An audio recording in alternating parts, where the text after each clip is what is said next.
First of all, it ain't going to happen. I couldn't be more clear that there has never been a discussion with me, with all my discussions that I have with medical directors, with chairs, with chief executives, never a single word uttered about charging patients to use the NHS. And if ever there was, my response would be that we are not going to consider that.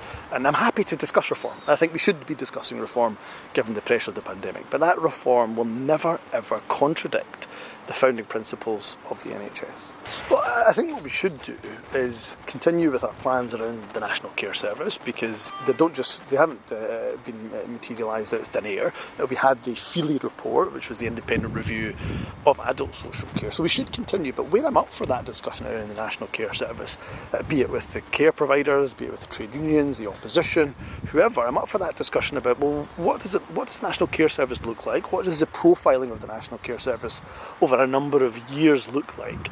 And can we get to some kind of consensus view? So yes, again, up for looking at reform of the National Care Service, what it looks like, but let's do that in a space, as I say, that is not contradictory to the founding principles of our National Health Service. How did this come about? How did they end up being asked to sort of consider these deep fundamental things about the NHS? I wasn't in the meeting. As you can see probably from the attendance list, I think there was a group of 4 or 5 individuals that met. I think there was one chief executive there from my understanding. He is the chair of the chief executives group. But we will often ask those within the NHS about reform. I think that's right to do, particularly given the pressures of Brexit, the global pandemic, high inflation costs.